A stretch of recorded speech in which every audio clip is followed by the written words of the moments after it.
American Craftsman Podcast is proud to partner with Montana Brand Tools. The West was built by people with strength and great pride in their workmanship.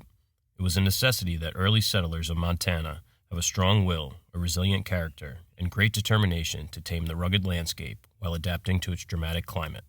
That spirit, made in the USA pride and craftsmanship, is alive today, both in how Montana Brand tools are manufactured and how they perform. Montana Brand power tool accessories are manufactured utilizing proprietary, state-of-the-art CNC machining equipment and the highest quality materials available. Montana Brand tools are guaranteed for life to be free of defects in material and workmanship because we build these tools with pride and determination. Montana Brand tools are manufactured by Rocky Mountain Twist, located in Ronan, Montana. Montana Brand's heritage comes from a long line of innovative power tool accessories. Use coupon code American Craftsman for 10% off your order at montanabrandtools.com. And we're live.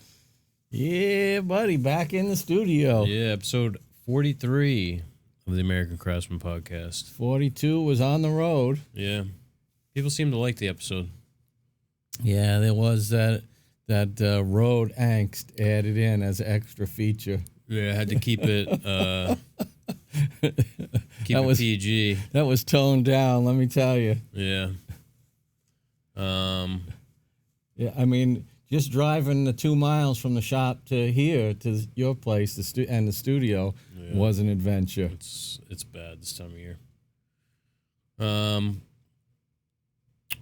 I wanted to say we're planning the little meetup thing, get together, whatever the hell you want to call it. It's going to be on a Saturday, towards the end of July or early August. So let us know, what works. That's like a month from now. Yeah, anywhere between 3 to 6 weeks from now. Yeah. So yeah, if you have an opinion, we can't accommodate you all, obviously, but no. Let us know what works. Yeah. Probably about 4:00. Yeah. Well, I need a beer. Yeah, me too. It's been quite a fucking day. So we might as well get into the beer. Yeah, that edge band. Oh yeah, here I gotta get my. I just got a scam likely call. I have a feeling it was from Taco Tools. Let's crack this one open. So the beer this week, this is from Denise, Manny's girlfriend. Thanks again. This is the second beer from the one that we had 2 weeks ago. So this is Voodoo Ranger by New Belgium, Juicy Haze IPA. They're cutting the blurb out of the can these days. Enjoy by the 8th of August. Oh, yeah. Wasn't she elevated to fiance last week? You're going to get Manny in trouble. 2 weeks ago? Manny, just know I didn't say anything.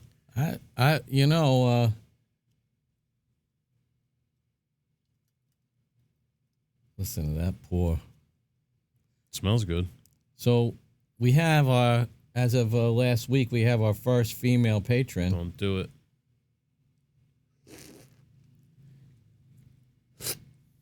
Mary Beth Jones. Yeah. A woman of science. And that means we have at least 2 women listening.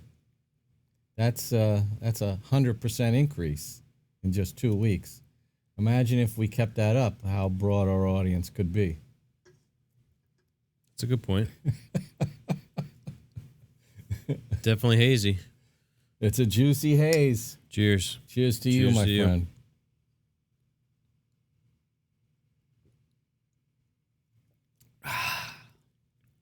Get that last bit in there. Not bad. Oh, yeah. It's nice and cool down here in the studio. Yeah, let me pull up I don't like when there's no little story on there. Yeah, I mean, they got the room. There's a ton of negative space on this. Yep, I agree. Just alcohol, 7.5% by volume. Yeah. Yes, I'm 21. You can't read about beer unless you're 21. But you can get heroin on the corner. You wouldn't be able to read this. No. Look at this, how they put this over The top white? of that. Yeah. Yeah. Yeah, I can't see Packed that. with bright tropical aromas and, look like it said tortillas. Brilliant citrusy flavors. This hazy IPA wraps up with a pleasantly smooth finish. Listen to New Belgium. Get your act together. They can do better than that. poor web design. Yeah. It has like this, like a pineapple juice can or something. These ridges. Oh, yeah. You know, when I was a kid, I used coconut, like Coco Lopez. Yeah. We used to have pineapple juice in the can. You ever have that? Like those 46-ounce cans? Oh, yeah, like not quite a number 10. But yeah, exactly. Yeah. And I could still see my grandma, she would put it in the sink, let the water run on the top of it. Uh-huh. And then that was when you had the can open. It would make those little triangle punches into it. Yeah. That was like the last thing that those right, were that you had used to on. punch to get into pineapple juice. I remember that. Yeah, Dole pineapple juice. Yeah. And we used to get a little tiny glass for breakfast because I guess it was probably expensive or something. It's also, very sugary. Yeah, they used to put that out to us in the morning like it was gold. In a demi-tasse. Yeah. I want more juice. No, that's enough. Oh, man. So those people that are at home watching, they're probably saying, what the hell happened to Rob's hair? Oh, yeah. Yeah. Look at this. I thought that when I first put it on, but then I forgot to... I got myself a haircut, my biannual haircut. Mother Nature's taking care of the rest of it. She's a cruel mistress. But the barber took what was left. It's not the stress. No, that's right. That's it. I keep saying, every time I get a haircut, I keep saying, I'm going to go back in like 6 weeks, 2 months. I'm going to get on a routine. But I never do. I usually, 6 months, 8 months. You got to hand over the responsibility to your wife, and then she just make all the appointments for you. She just say, okay, Tuesday, 6 o'clock, you got... Yeah.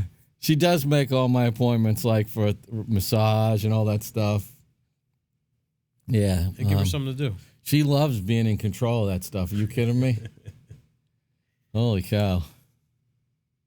So, you want to go straight to the tool of the week now? Yeah, might as well. Let me get this. It's not the brain, is it? No, we're still waiting to do that one. That's we're going to save that for our special guest. So, this week's tool of the week, I think I may have mentioned these before on an episode that we maybe talked about, like safety equipment. Yeah. But these are my favorite safety glasses. These are made by Clean Guard, and they're called the Maverick. I've always been hesitant to wear not hesitant, but I just haven't wanted to wear safety glasses. Yeah. Whatever phrase would be appropriate there. It's a good habit to get into, but it's a hard one to start. Yeah, so when we were building the deck at your house, I got a piece of pressure treated in my eye, and it bothered me for a while. Yeah. And that was finally the thing that kicked me in the ass after 10 years to wear. I always wear safety glasses like when I'm cutting metal, but now I wear them a lot. I wear them probably, if I'm doing a cutting task, I'm pretty much wearing them. Unless I'm like, if I'm like sanding or something like that, I don't wear them. But yeah, it's these that have allowed me to do that because they're comfortable. I feel like they don't distort my vision. Now Manny has them, and he feels like they do. So your mileage may vary, but they have the nice side protectors here, little rubber on the nose, but not too much, and a little rubber on the ears, but again, not too much because they get stuck on your head, and you can feel the rubber. They got to be comfortable. Otherwise, you don't really want to wear them. I've had safety glasses that when you wear them for a long time, they hurt the sides of your head. Yeah. These don't do that for me, and they don't fog up. They don't get scratched very easily. They get a little dusty, but I've had safety glasses that are like statically charged, and you wear them for 5 minutes, and you can't see anything. these I blow them off every couple days, but that's really it. Yeah. And I wear them with a like a lanyard kind of deal that go on the stems, so I could just let them hang around my neck. So yeah, if you're looking for a good pair of safety glasses, they're like $8, so they're cheap. I used to wear mine all the time until I started wearing glasses regularly.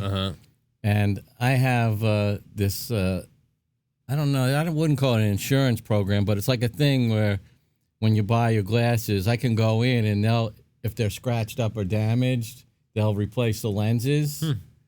And I do that every now and again. And you could see how much stuff actually goes up if you're wearing them all the time, because there are lots of little nicks and things like that. Yeah, and those are in glass lenses. These are plastic. What the hell was I going to say? Oh, this is a pair I got for home for doing the weed whacking. Oh, yeah. So I liked them so much I got another one. And I've been wearing that same pair for over a year. Yeah. And they're, no sign of they should last for almost forever. Yeah, unless you drop it onto concrete or something. But, they fall off my head and hit the concrete floor in the shop. And so, yeah, they're pretty durable. I love the safety glasses. Another thing where I guess one bright spot from COVID is that it kind of got us used to wearing a mask. Yeah. Because we reach for a mask more than we ever used to. Mm-hmm. Like if we're cutting something that's noxious in some way or just extra dusty. Yeah. You used to never really go for a mask, but now we have one because I used to have to wear one every time I went to the store. Yeah. So it's hanging around, right? Mm-hmm. That's another good safety habit. Yeah, it's just little, it takes little steps. But, those are nice glasses.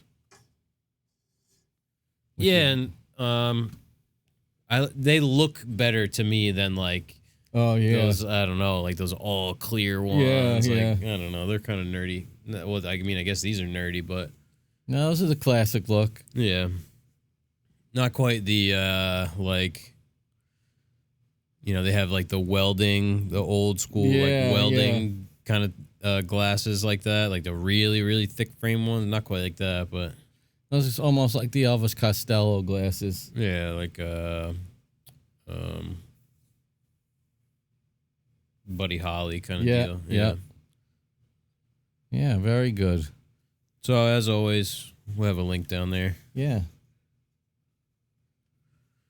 We have a decent amount of questions this week. Should we get going on them? Almost a full 2-pager, yeah. Wow. You want to take this first one? Sure. What's one tool that increases your productivity the most in the shop? I think for me, it's the drum sander. However, it needs to be set up properly and well maintained. And that's from one of our patrons. You going to help me out with that name? Wojciech. Well, thanks, Wojciech. What do you think, Jeff? I'm inclined to kind of agree with the caveat that, our drum sander's kind of a little been finicky. Finicky, yeah. So when it is working and it is an application where it makes sense, because, drum sander leaves sanding lines. So if it's a paint grade thing, the drum sander can save days worth of sanding. Yeah. I can't really top that. Because all the other stuff is sort of like an essential. Like you couldn't put the table saw or the planer or the jointer in there. And sanding is everybody's favorite task. Mm-hmm. And flattening a nice top is the best, isn't it? Yeah, we're getting ready to do a 12-footer. Yeah. So, but yeah, sometimes if those things aren't set up correctly, they create another level of work that you didn't anticipate. I can't think of anything. Increase productivity. For us, because we're constantly doing different things, the productivity kind of is job by job dependent. So we always need to create a new way to be more productive because what we're doing is different than what we did before. Yeah. I mean, dust collection, keeping things clean, anything that'll keep the shop clean will help in productivity. So that way we don't have to stop and clean up. So anything with a good vac port on it. Like today we used the track saw a whole bunch. And the dust collection on that thing was phenomenal. It was really better than the table saw because the table saw, we had that dust shooting off the top of the blade. Yeah. And we don't have one of those dust guards like that. And we're cutting on top of that foam so it can't go down out of the work. So yeah, but the drum sander, when it's working, it's like a miracle. Yeah, I think if you're looking at it in terms of like amount of time saved, that nothing can. When that thing is working and it's a time that you can use it, nothing can save you more time than that. No. I mean, if you had a wide belt, same idea. Yeah, brings a smile to the face when it comes out. Yeah. It's like, yeah, baby. Yep. All right. So we're all in agreement. You, me, and Wojciech. Yeah. All right. That's nice. Got one here from Sal, another Jersey guy, one of our patrons, Sal the Carpenter on Instagram. How do you organize your install kit? I'd love to see a tour someday. Yeah. Well, for me, I have a tool bag that I got specifically for the install stuff, and I kind of really didn't go any further than that because you have so much stuff. You know, that's really was your stock and trade there for a long time. But back in the olden days, I took a cue from when I was a catering chef, and I would just make a list based on the menu. Right. I'd go through it step by step in my mind, the tools I was going to need. So I don't have like a specific, I didn't have a specific set of tools that were my install tools. I would just pull most of that stuff from the shop. Yeah. Yeah, and that's basically what we do. Like, we went up to Newark last week, and we only took what we needed. Like, we didn't bring a power planer or any nailers because we weren't going to be doing any of that stuff. And there's only so much room between the material and the tools, and so we just bring what we need. So it's really job dependent. Like, if it was a kitchen, I bring the whole kit. I mean, I have all the stuff is here at my house now for the most part. We'd have the chop saw, the planer, the nailers, the grinder, all the drills, hole saws, Forstner bits. So it's really a case-by-case sort of thing. Yeah. We might go to one install with just a set of drills and a little kit. Yeah. We didn't really bring that much when we went out to Easton. No, because we knew, they're basically pieces of furniture that we weren't even going to, or no, we planned on screwing the tops to the wall, the top section. But, yeah, set the bases, scribe the toe. So we brought a block plane. And screw the top to the wall, and that was it. That's right. That's our kit. Yeah. The other thing is we don't spend that many days out of the shop. So the idea of having like an install trailer, which we toyed with at one point, just doesn't make any sense because we'd have just so much stuff sitting there. Turned into a dumping ground for some of these shitty tools. Yeah, that really didn't work, because all our best stuff we want to use all the time anyway. Yeah. So there you have it, Sal. Boy, this is funny because you don't see this tool mentioned very often, and this is from Cody C. Holman 92 on Instagram. He's asking us, do you have any tips to remove snipe from a 718 Woodmaster planer? Well, definitely don't call it customer service because we know the customer service over there at Woodmaster is no good. We have a Woodmaster. We have a bigger version, I think, right? What's ours? A 7538 or? Well, we have a drum sander. Oh, okay. Oh, yes. Which we were just talking about. Yeah, he's got a planer, which is probably a planer molder. I mean, we don't know anything specifically about this planer, but with any planer, you want to look at your rollers or where the snipe is going to originate and the beds. So you want to make sure your beds are coplanar. If anything, you kind of want them a little higher than the center so that you have a hollow in the center when you put a straight edge. And you want to make sure that your rollers are, pushing it in the correct places. I mean, yeah, the pressure's right. It's all the typical stuff for tuning up a planer, and that's where the Snipe is, as Jeff said. It's the pressure feed rollers. If your planer has those little rollers on the bottom, make sure they're set up at the right height, and hopefully the manual will tell you, because as Jeff said, Woodmaster, God bless them, their customer service was not very service oriented towards us. Yeah. We talked to them several times. They didn't give us much help. Yeah, so like if you don't know what Snipe is, you can have two kinds of Snipe really, like a Snipe and then almost like a reverse Snipe. But Snipe is when, the board is getting fed in and the leading edge goes up and it ends up taking more out, and then once it hits these pressure rollers, it gets pushed back down, and hear that helicopter? Yeah. Oh my God. And it planes it to the thickness that you're looking for. So let's say you set it to an inch. The Snipe is going to be, 30 seconds or even bigger than that. But you'll often see it's the distance between the infeed roller and the outfeed roller is the Snipe. Right. So you need to get that. That thing is low, huh? Yeah, you need to get that infeed roller down, pushing the work down more. But again, it could be the table. You could be feeding in uphill, and it's driving the leading edge of that board up into the cutter head. So it's, it's a lot of tuning, trial and error. Yeah. And sometimes you can't get it all out because, these machines we're talking about machines that are, although like are used in pro shops, like even our Powermatic, it's like a prosumer kind of tool. It's not, this isn't an industrial planer. It's it's the same thing that a guy might have who's a hobbyist woodworker, but if tuned up right, they serve you well. A lot of the manuals nowadays even say, you can't get rid of all the Snipe. Yeah. They're kind of putting that caveat into their written literature now, because I guess people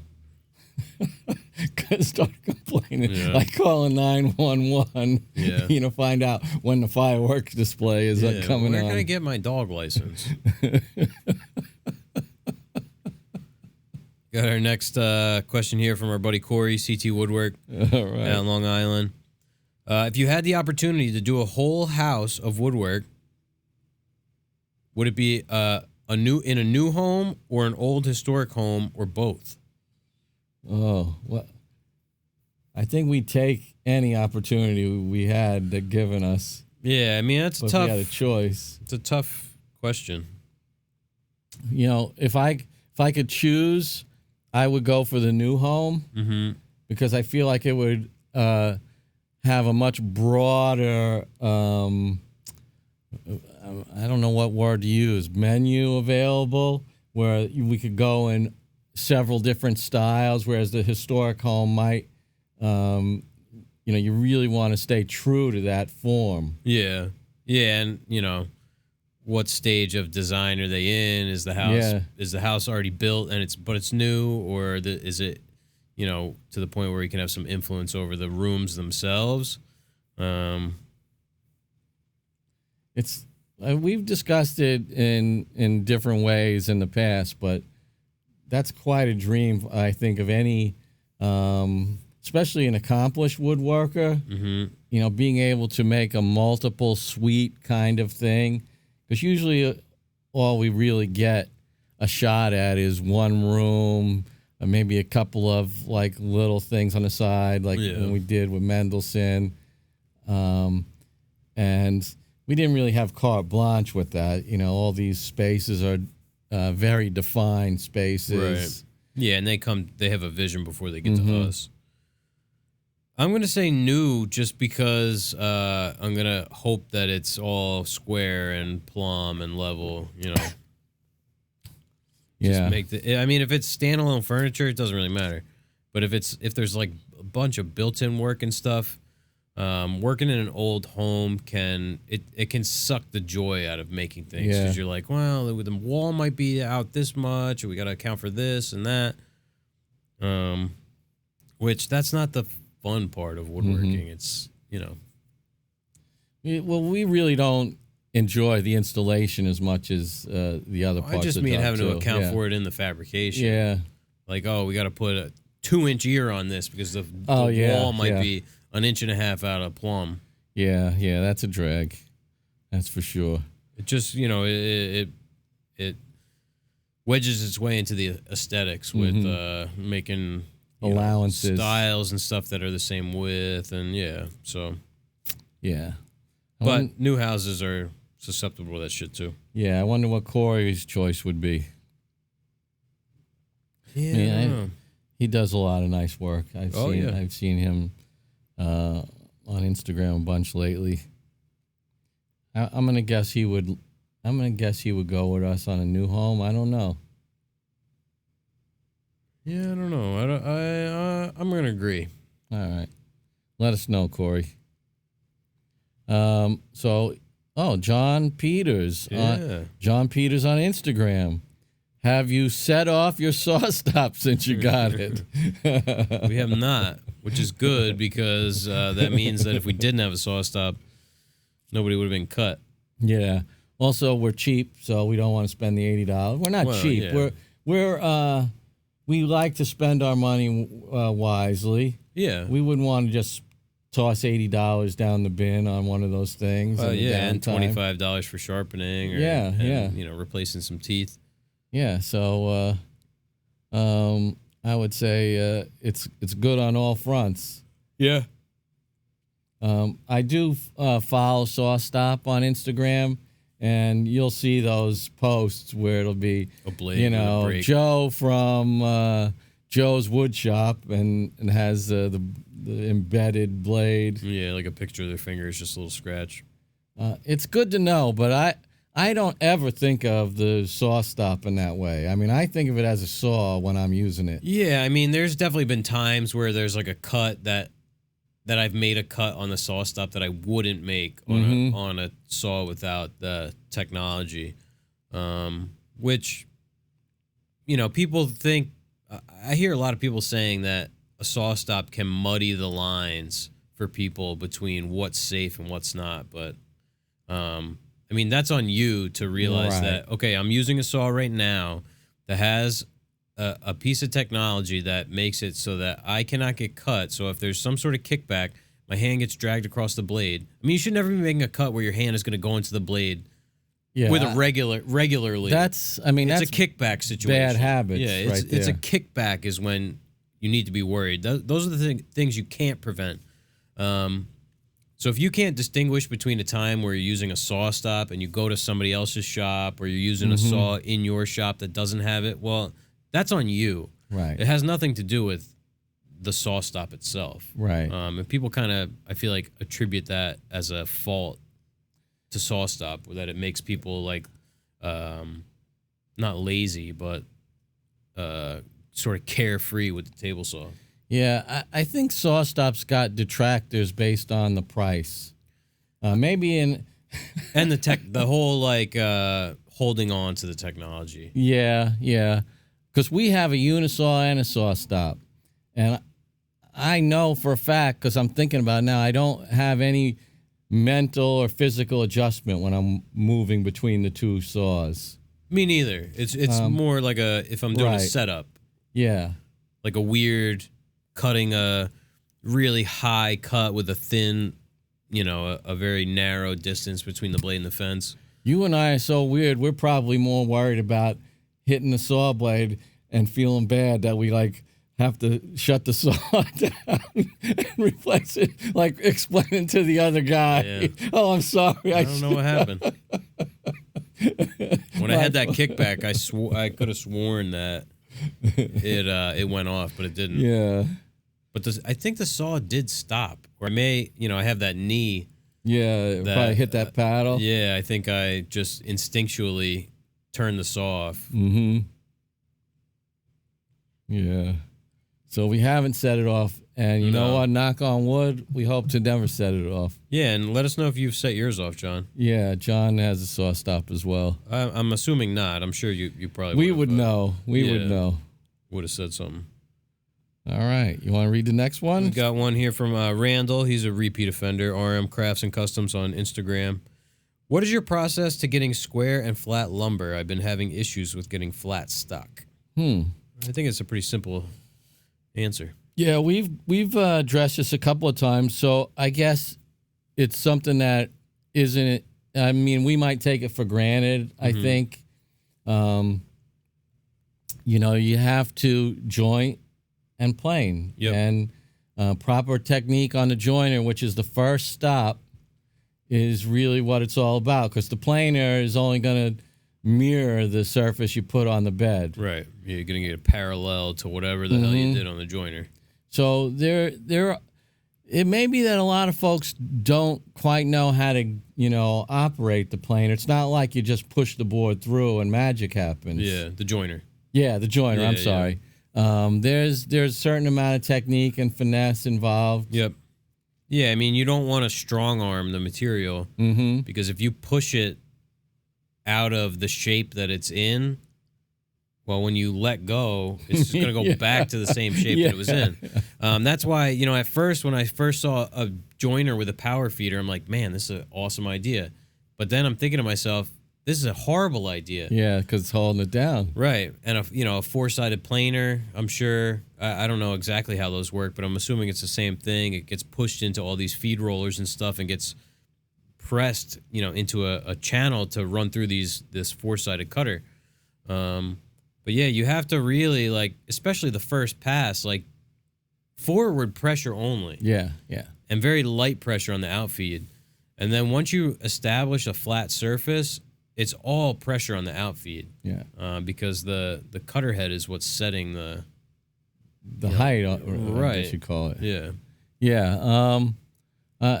So I would maybe suggest watching a couple of videos online. I'm sure there are a few good ones available. Yeah.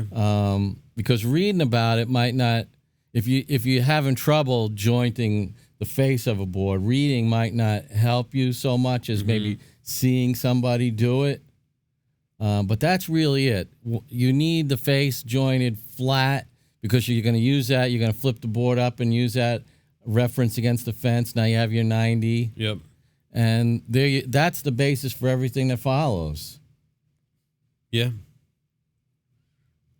It's all about that. Yeah, it's all about that first face joint. Yeah. Even, you could get a relatively square edge on the table saw, even if you didn't joint the edge. But that face joint is what's going to make, you need to have two perfectly parallel. Flat, first you need to get flat and then make a parallel face to that flat face. Yeah. Doesn't matter. If it's, what am I trying to say here? If it's smooth, it doesn't mean it's flat. No. Just because you clean the whole face doesn't mean it's flat. Yeah, and your planer is going to push that thing flat. Yes. So ideally you don't want it pushing anything. Right. And let's expand on it and tell them just touch on the process again that we use with the patience of bringing the lumber in and acclimation and evenly taking material off, trying, as best as possible, stop the wood from wanting to return to its... Yeah, so, you want to move slow and you want to try and move equally from all sides. So if you're going to face joint your material, you have to plane the material the same day.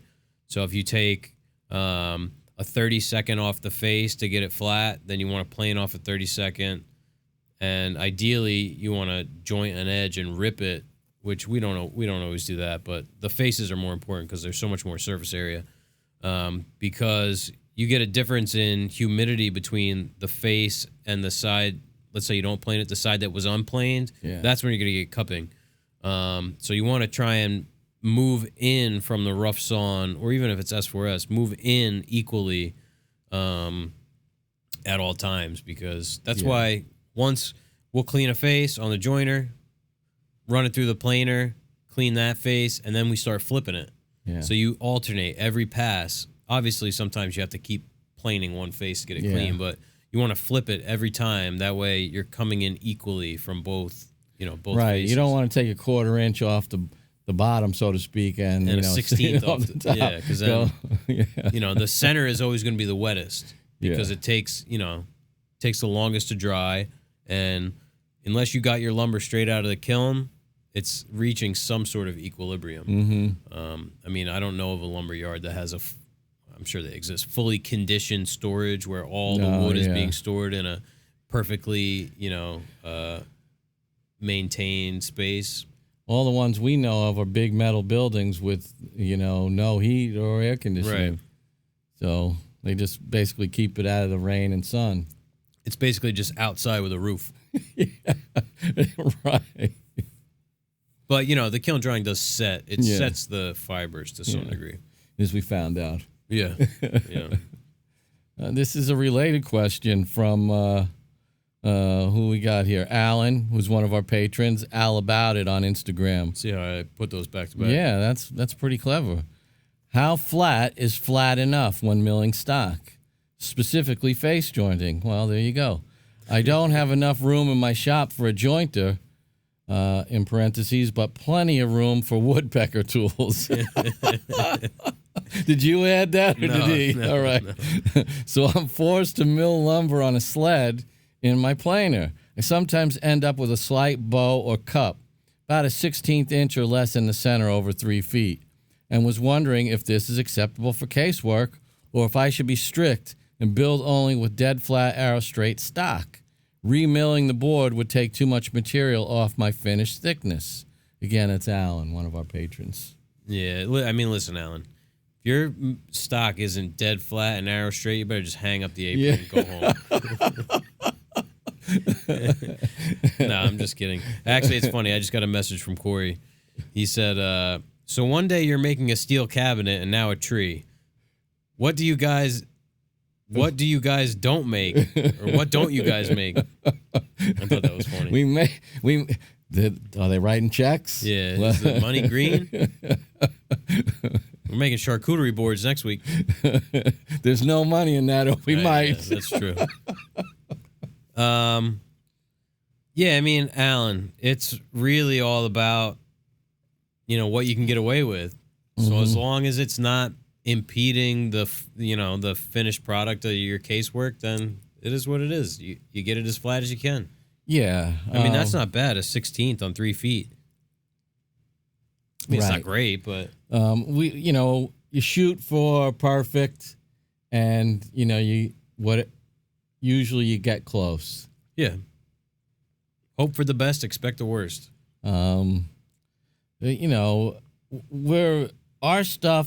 Our machines in our shop is tuned and primed for that sort of work. So that's why our results are, almost consistently, right on the money.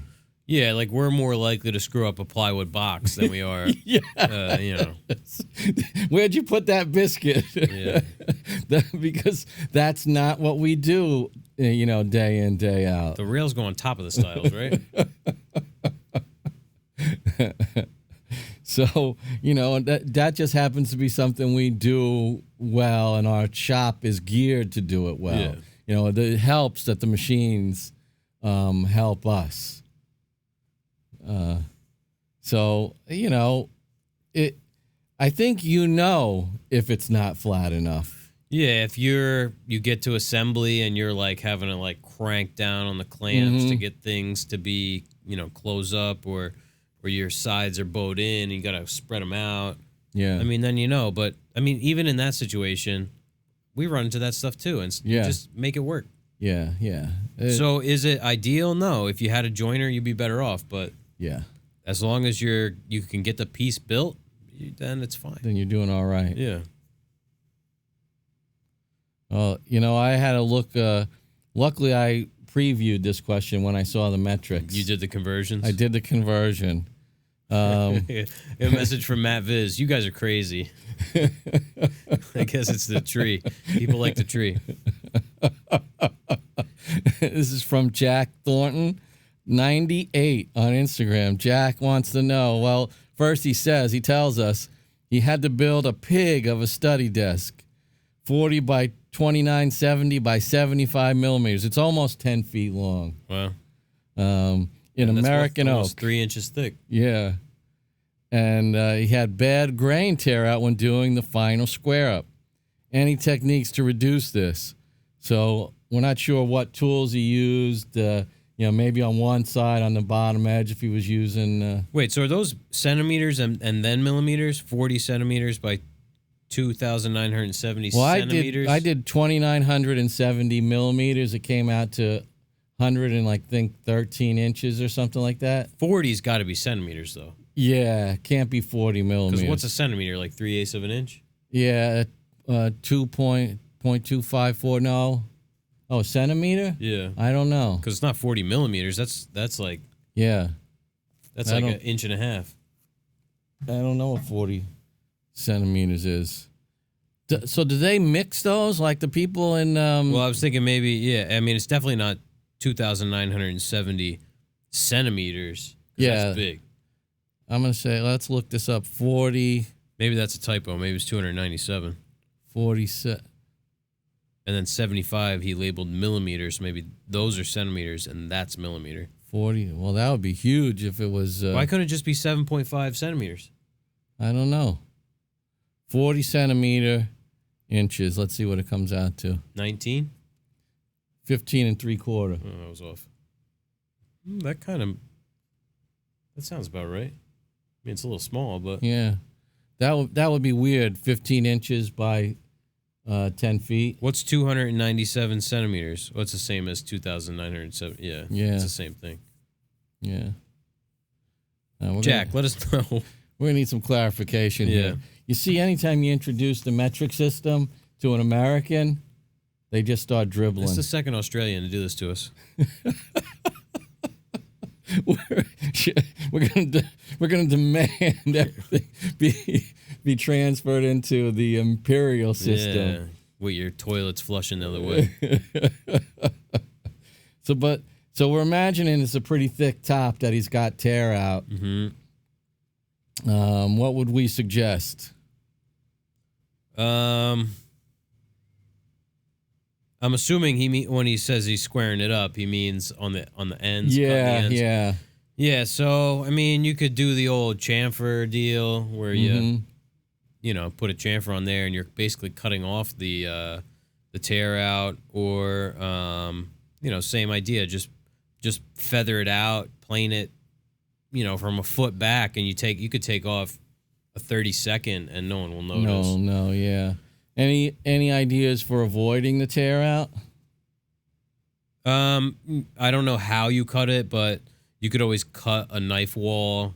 Then, there's no way you'll get tear out as long as you're cutting on that knife wall. If you use a track saw, you got to make sure the track is on the right side. And even that's not, like we're cutting that melamine today, and there's still tear out. I mean, it's not infallible. But yeah, I think, striking a knife wall is probably the best way. That's what I've done. So if you just strike a wall, even on all four, you don't need it on all four, but just to be safe, strike it around, right where the cut's going to be. And yeah, I've had good results using that technique. Even with like a multi-master and stuff like that, like when I was doing trim, if I had to cut a piece of baseboard, you either put your square there or you rig something up and cut a nice deep line, cut 45 degrees to that or whatever, and so you make a notch with a one square, one perpendicular edge to the face, and then off of that, and then you have a spot for the saw to ride. Yeah. Especially if it's a woodpecker square. Yeah. I think we've alienated some of our listeners with our I'm getting a lot of messages. Derision of woodpecker. I guess it's the woodpecker folks really take themselves pretty seriously, and we don't take ourselves seriously, and we jest quite a bit. I told you, I took a 5-year deal with Bridge City. They're flying me out to China next month to see the factory where they build all the tools. They're going to let me meet the kids who make the planes. Yes. We know a couple of people who have the woodpeckers, and it's mostly been a running joke between them and us. It's been totally inflamed. It's really blown out of proportion. I'm still waiting for a gift from Woodpecker. I have less of a problem with woodpeckers themselves than I do with people than these brand myopic people who have like 10 million of these squares. Yeah. Just because, I mean, that's fine. Buy what you want. I got more Lee Nielsen than I need, but I just don't get it. Yeah. I don't know. I don't get it. Like marking tools, that's not even fun. Yeah. Well, It's one thing if you have like a weird plane, like I have a concave spoke shave. That thing barely ever comes out, but when I use it, it's fun. You got a combo square. It marks just as square as some other thing. It's the ownership. It's the ownership experience, and that is the brilliance of the Woodpecker marketing strategy. It's not brilliant. It's sadistic. It's just like Harley Davidson.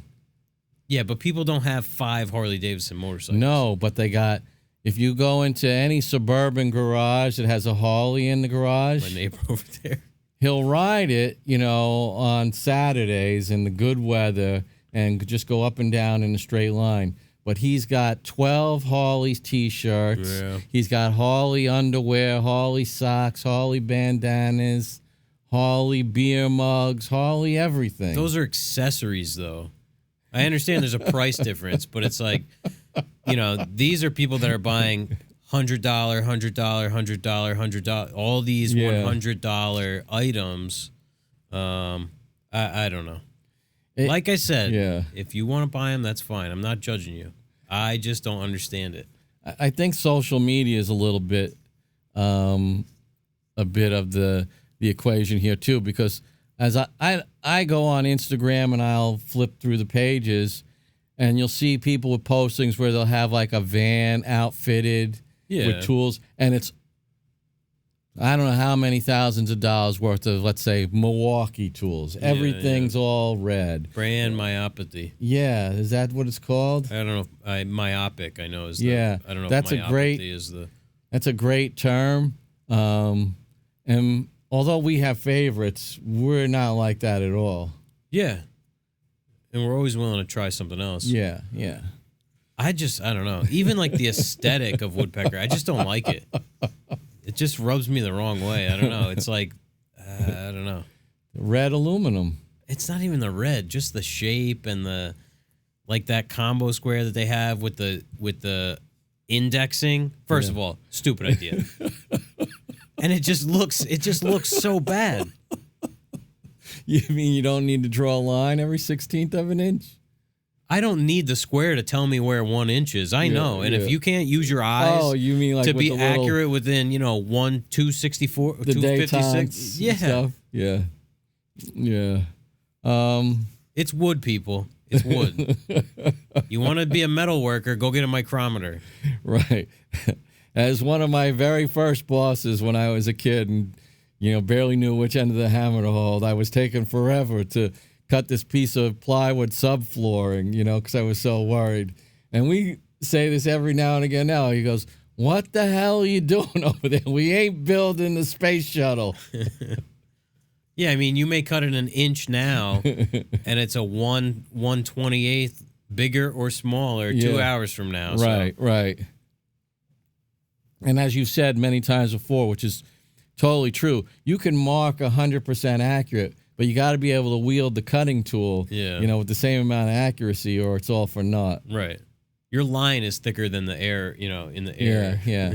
So having that precision table saw as opposed to a job site saw, or having I couldn't see, marking out something meticulously with a Woodpecker assortment and then pulling out your jigsaw to cut the line. I can't say it. I think I've seen it. But you could take that thing off and put it on there sideways, and you can see how high things are. Yeah. But that's the kind of thing that makes us crazy. I got to cut this piece of 3/4 wood. Let me set my blade to 1 inch. Or you could just put it next to the blade and raise it up like a normal human being. Or draw a line and raise the blade up to the line, leave it a little bit low and creep up on it. That noise is all the woodpecker fans leaving the room. Woodpecker is like the wood web of 2021. Oh yeah, wood web. Oh my God. People would be shocked to see the marking tools that we use. I know. Because most of the time it's a tape measure. Yeah. Believe it or not, because that's really all we really need, and a pencil, and a sharp pencil. A couple of squares. All right. Anyway, as we fall down the rabbit hole once again. We were talking about a desk. Question? What's your go-to method for making mortises? Do you use a mortiser, drill, and chisel? Make a plunge cut on a table saw or something else? That's another one from one of our patrons, Wojciech. Yeah. Well, for us, if we're talking like for our doors, we've been using the table saw with a dado set on it. A really nice dado set, by the way. Yeah. I used to have a mortiser. Like like one of those benchtop mortisers. Yeah, what the hell? Like a slot? No, not a slot mortiser. What the hell do they call those? Hollow chisel mortiser. Yeah, hollow chisel mortiser. I didn't really like the accuracy of it and things like that. I felt it was a little bit too finicky, and so before I got the Domino, I wound up just using the Forstner bit chisel routine. I found that was just as fast, if not faster. Yeah, I mean, we don't do a lot. I'm assuming he's talking about mortise and tenon joinery because that's what it seems like. We really don't do it because to get somebody to pay for that, it's going to eat up. Let's say somebody's budget is $5,000 and they want a table. Well, you start introducing mortise and tenon, actual mortise and tenon into it. Instead of the Domino. Then you can't do this part, and you can't do this part and this part. So people would rather have whatever. They'd rather have a nicer material on the top or this one specific design element than they don't care about the mortise and tenon, basically. Right. We have to value engineer sometimes based on budget. They'd rather have the look to be one thing and have, either a faux mortise and tenon or, domino joinery and no exposed joinery. Right. So yeah, I mean, but if we were going to do it, like let's say we're building a table and we want a stretcher to go between the legs, we'd probably use a router and a chisel or a Forstner bit and a chisel. Yeah.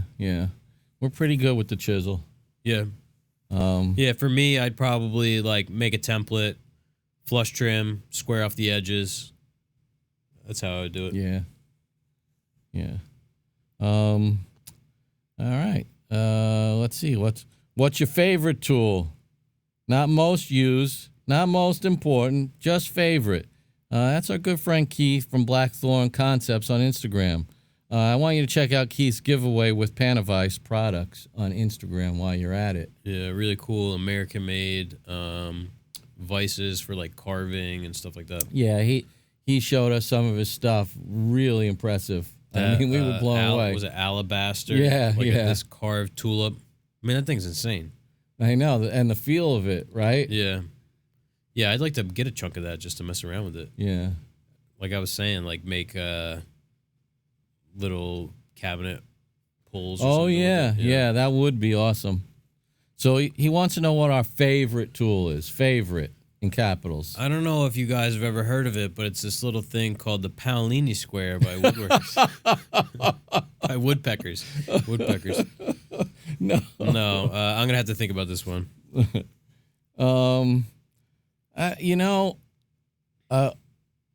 It goes back and forth. If I have a good pencil...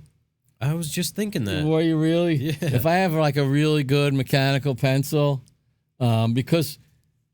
And I know he said not the one you use the most, but because you use it so much, if it's operating well and it's not getting jammed up and it's like that, you just turned me on to those Pentels. Is that a motorcycle? I don't know. That was a weird noise. Or the dog. And I used it a lot today for the very first time. Pentel Graf Gear 500.9 millimeter. Really? That's my favorite tool. Really enjoyable. I know it sounds silly, but That pencil has never let me down. I've been using that pencil for 3.5 years. Yeah. Never had a problem with it.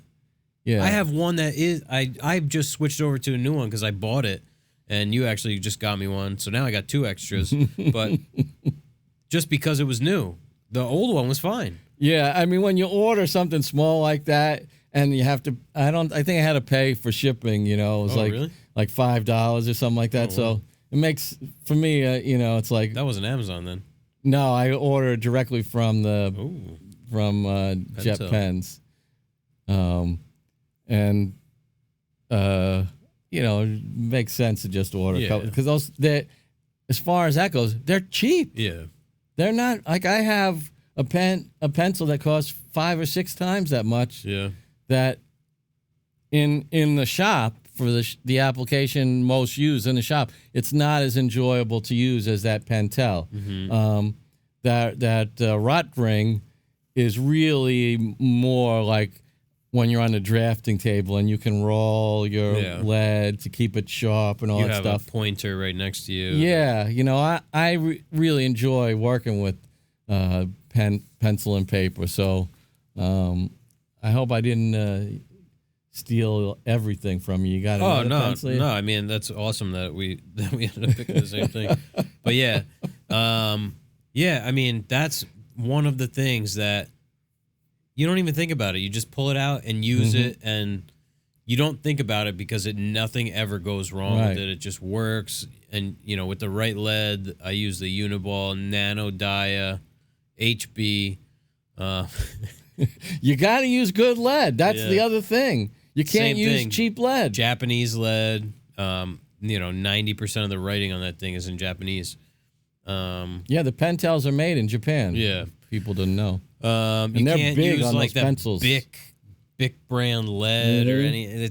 You got to use good lead, and it's not even expensive. It's again, you get like three things of it. I mean, I have enough lead that I bought years ago to last until the apocalypse. We do have an enormous amount. And I give to people. I'm like, you never tried this? I'm like, take a whole, there's 25 pieces in there or something. I mean, if I go through a piece of lead a week, I think that's a lot. There's no way I go through that much. No. And we use other pencils for different things, but for our everyday, sometimes I come in early, get that woodpecker, I just draw a line every 16th of an inch on a whole sheet of plywood. Yeah. 96-inch lines, just perfectly parallel. Oh, God. Yeah. Some people I even like a thicker leaded pencil, we had the Pica, we tried the Pica. Not for me. And that's great for marking out things like rough lumber and, colored leads and things like that. I had that 1.3 millimeter that I used it as a pry bar and broke the front of it off. I forget what the hell I was prying on. Probably trying to open a paint can. It was or something inside a hole, and I was like, I'll just dig this out. And I snapped the whole thing off. I wonder what Keith's favorite tool is. He's probably one of those dentist drill things. Yeah, that thing was cool. Maybe a CNC. Yeah. Oh, yeah. This is good. This topic was sort of touched on in a way this morning, right? Yeah. How do you explain to your wife your justification of a tool? And do you tell her how much it costs? That's from Nick Trayer on Instagram. I don't really get too into it. No. I just kind of say like, oh, I need to get a this for work. And then, I tell her how much it is because that's, But should we preface? We have the same bank account, so there's no hiding it anyway. That's right. Do we preface this discussion with the fact that the wives are free spenders? They don't. No, don't get into it. Don't get into it. You want to be culpable? No, I do not. Okay. But Jeff and I do. We don't spend anything except like really on our tools and everything. But we do feel somewhat a twinge of guilt if we have to buy something. Yeah. Oh yeah. Yeah, and we're just saying that our spouses We have less guilt. Yeah, they have less guilt than that. And sometimes the only time I really felt a little bit hesitant was when I told her that the apron, the Calvary apron, and which was, how much was it? Was it $350? $325? Yeah, it was about $350. I told her it was about $300, and she's like, "What?" I'm like, "It's like, well, it's a lifetime tool, and it's handmade by just a single guy down there in the Carolines." Then she understands, right? But you kind of tell anybody you spent $350 on an apron. Like, listen, that's your lunches for 2 weeks. They're gonna look at you a little sideways until you own a Calvary apron. Oh, look at that! That was them calling about the appliances. Oh, cool. Yeah, I'll call them back when we're done. Yeah. So we don't necessarily have to justify it, but it is no secret, as Jeff says. If the business is paying for it, then it's a secret. Or just hey, it's what it is. We bought a new table saw. It is whatever. Right, exactly. It is what it is. We're going to pick up a new table saw. Then there's they don't really have anything to do with it. But when it comes out of our personal bank accounts, they see it because we both are in the same boat. Where I mean, if you got a wife, there's no hiding unless you got some secret bank account. Right. Then don't ask any permission. Just no, we're not in that boat.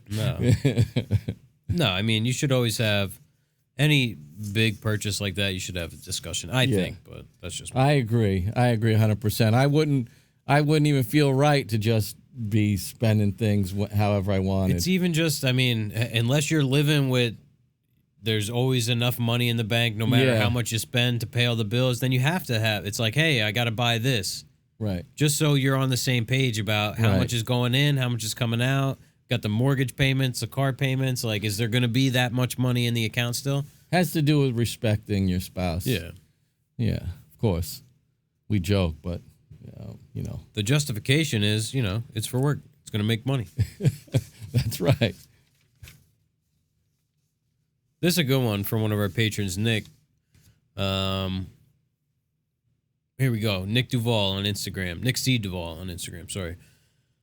I'm a new homeowner. Congratulations. And my house came pretty bare bones as far as trim goes, i.e. no crown, pretty crappy baseboard, and uncased windows and doorways. That's rough. Although I consider myself a decent handyman and an intermediate woodworker, I haven't done much in the way of finish carpentry. As someone who has a blank canvas to learn on, where should I begin? What skills are essential for a finish carpenter to know, and where can I learn them within my own house? Last but not least, how many woodpeckers measuring devices will I need? Thanks. Keep up the pod. I hate to break it to you, Nick. You're going to have to refinance the house to get the amount of woodpeckers it's going to take to trim out your house. This is right in your wheelhouse. Yeah. Yeah. If you haven't been listening for a long time and you don't know that, where I cut my teeth was as a finish carpenter. Basically I got thrown in, a lot of guys start out with like framing and stuff like that and then work their way up to finish carpentry, but that's where I started. And went from the new guy to like the lead finish carpenter in a very short amount of time. Driven by fear of being found out. Yeah. I mean, that's the truth. That's absolute truth. So I'd say, the first thing that pops into my mind in terms of skills is coping. You got to learn how to cope. Resources, look up and watch every single Gary Katz video on YouTube, Katz. Thisiscarpentry.com. That's his website. He's got articles out the ass. He's been around for, he's, I guess, semi-retired now. Been around forever. Just workflow in terms of moving. I mean, I tape in my left, pencil in my right. I'm always measuring towards my right side. So, tape goes out to the right and I measure a mark. So the work is always moving across the saw in the same direction. Making cut lists and I mean, it's not going to just be perfect on the first go. You can, it's a lot of practical application. So it doesn't matter how much research and stuff you do. You still have to do it a bunch of times to get good at it. But preparing yourself with that information is definitely going to help. Yeah, and I'll add to what you're saying is it's the development of these positive habits. So you're not going to have to break any bad habits as you go on. The whole thing about, laying your work out, measuring, holding your tools, all these things are building blocks. Right. That you won't have to unlearn. Yeah. I'd say start out with baseboard, and it's kind of hard because you have to case things before you can do the base. I guess you're going to have to start out with casing. Now, the hardest part about casing is the fact that your jam may be proud of the sheetrock, or the sheetrock may be proud of the jam, and you're going to have to roll miters and stuff. So I'd say focus on that. If you can go around and case, do the insides of the closets first, and then, the closets inside the rooms, and then the inside of the room, and then the outside of the room. So do the most visual, the most prominent ones last. And, practice on the inconspicuous spots first. But yeah, learn how to cut properly on a miter saw, let the saw cut, and don't, be pulling it one way or another. Get a good saw too. Yeah. What else? Should he learn how to cope? Yeah, well, that's once you're done with the casing. But I think start with the casing, because then you can go and do the baseboard and cope. So the way I do it, I measure the whole room. I make a cut list, and I have in the center is the measurement. On the left is what's on the left side of the piece. On the right is what's on the right side of the piece. So I might say B 29 1/4 C, and I put a line through my C. I don't know why, but so I know it's a cope. B is butt, C is cope. So if your baseboard is able to butt into your casing, which it shouldn't be thicker than your casing, then you have a butt. It's 29 1/4 to the long point of the cope, and that's how I make my cut list. So you measure around, and then when you install, you go opposite. So my cope is always on the right side of my piece, just because. I mean, this is talking about trying to do it as efficiently as possible. People will argue that when you walk into a room, the cope should all be, perpendicular to your line of sight so you don't see them. Well, if your cope is good, you shouldn't see the cope anyway. And maybe I'm getting a little too in-depth and technical, but and feel free to reach out with any specific questions. But, yeah, I mean, I think casing and coping baseboard are fundamentals that if you start there, then you can do wainscoting and crown molding. Crown molding is just baseboard, but a little more complicated. It's just cut it upside down and backwards, basically. Yeah. Tell them the name of the videos again. Gary Katz, GaryKatz. This is carpentry.com is his website. There's articles on there, but there's a bunch of videos on YouTube. He's got DVD sets and stuff. Yeah. I forget what they're called, but Spencer Lewis, Insider Carpentry. I just read the next question. Who else? There's a guy, Finnish Carpentry TV or something. I think he's a Canadian guy. I'm not a big fan of him, but I know he comes recommended from a lot of people. I think maybe he's gotten better. When I first saw him years and years ago, I think maybe he was a little bit hacky, but who else? If you reach out, I'll try and think of some specifics. Yeah, because you're really good at this. I love doing Finnish carpentry. My knees and stuff don't like it, but yeah, it's good. It's I love getting into the zone and just banging shit out. That's like today was so frustrating for me because trying to edge band these, first you were marking, I'm cutting, we knocked it out. We cut all these, the whole entire job was cut up in 2 hours. Yeah. And then you just hit this wall where something that's supposed to be simple turns into not being simple at all and being the complete opposite of what it should have been. And that's the most frustrating thing. And the key to finished carpentry is making sure that you're always running as smooth as possible and as accurate. It's supposed to just be thoughtless. It's like robot work. Yeah. But it looks like, Well, systems. Yeah. You have systems. Just even like where you put your material. Do you put your material behind the saw? No, because then it's gotta come up over top. If you put it behind you, which way is it facing? Is the outside of the casing away from you and the inside? You got to think about all these things. Yeah, that's stuff you learn, or if somebody teaches you. Yeah. Or you learn it the hard way by having to make 12 moves instead of 3. I'd say here's a tip for casing. I don't measure my legs. I mark them. So I'll go, if you have 16s, you don't have to cut them in half, but cut them, oversized, long. Put the cut side down. So you cut whatever it is, 7 foot something. It depends on how wide the casing is. You cut 2 legs, put the cut side down, put them next to the door. Then you mark your reveals, 3/16, quarter inch, whatever. Hold the piece up, mark the reveal, and then you go back to the saw. You put both pieces on like this, saw in the middle. You cut this one, you swing your saw, you cut the other one. You bring them back, they go right up. I thought I measured 75 3/4, but it was 75 3/6. There's no confusion. You're just cutting to a line. Yeah. Then you install those. Then you measure for the head. You make a cut list. You cut them. You go back. I mean, I guess maybe it sounds simple, but yeah, you've done it a lot. Could be overwhelming to a novice, but familiarizing yourself with the videos and the processes and things like that. And you're going to have to run into a problem and then figure out how to solve the problem. You can't learn all these things beforehand. So you're going to case a door and the heels or whatever, the inside corner is going to be open. You're going to say, what the hell? I cut it 45. Yeah. And you're going to have to learn how to fix that. What's going on with the wall and the jam and how it's affecting these things. So, just don't expect it to be perfect on the first go. Yeah. And I would say try and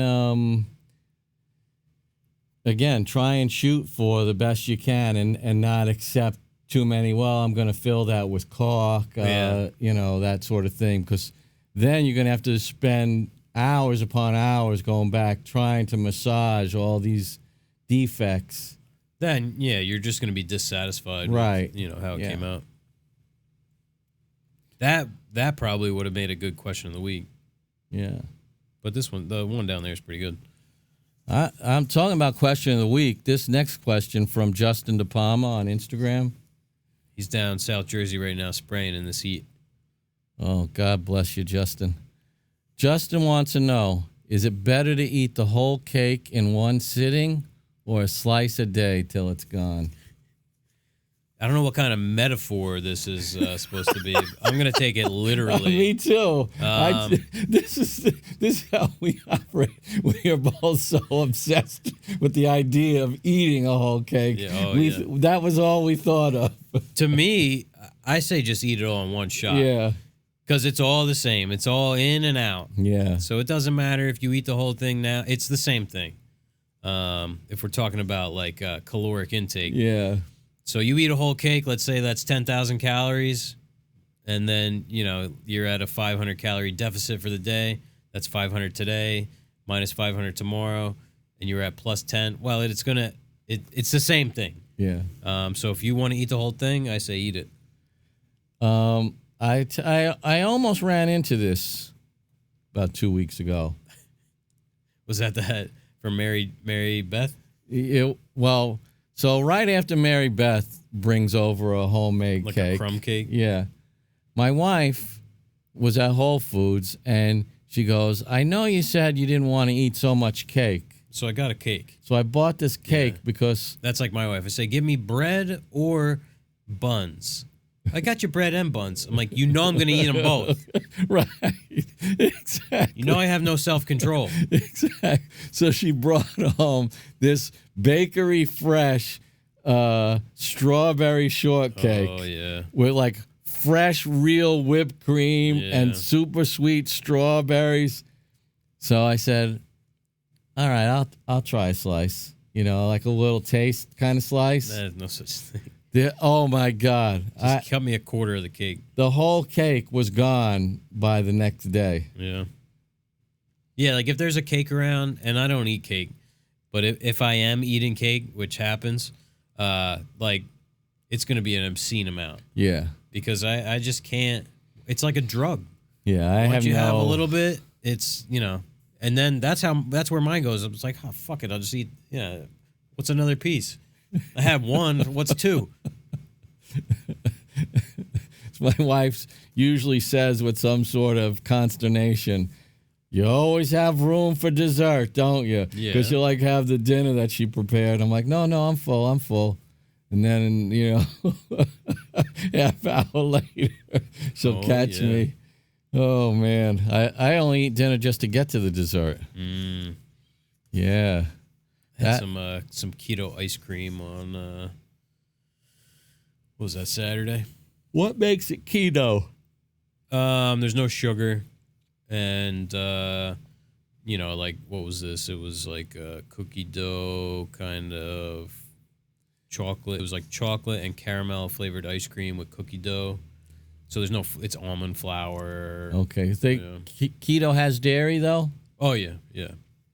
Yeah, I think, like, if you're really strict, you try and stay away from the dairy, but because dairy is higher in carbs than some other stuff. Oh, yeah. All right, so that's going to wrap it up for this week as far as the regular questions. And yeah, so we'll, if you've been listening for the last couple of weeks, we've been taking one question from the podcast, and we're doing that in the Patreon show. We're calling it the Question of the Week. And this week's question of the week is coming from Kevin Stelzer Furniture on Instagram. And we thought this was a good one to elaborate on, so we'll spend, a half hour or so on this question itself. Have you guys ever run into a situation where, in the middle of a project, the scope of work dramatically increases while somehow the timeline simultaneously decreases, and no one gets back to you about budget changes or the need for a longer timeline? I found myself getting totally screwed on the interior finish of a large new house recently. I'm a finish carpenter, and the last house I did got way out of hand, and my timeline got slashed 4 weeks on a 5,000 square foot house with custom beams, built-ins, and trim work galore. I wanted to give the client the best product, so I pushed forward all the while. The builder has been dicey about payments and brutal on giving time needed. This led to 6 weeks of 18-hour days just to get it done on the unmerciful timeline. That is unmerciful. Yeah, long question, but have you guys ever been in this situation?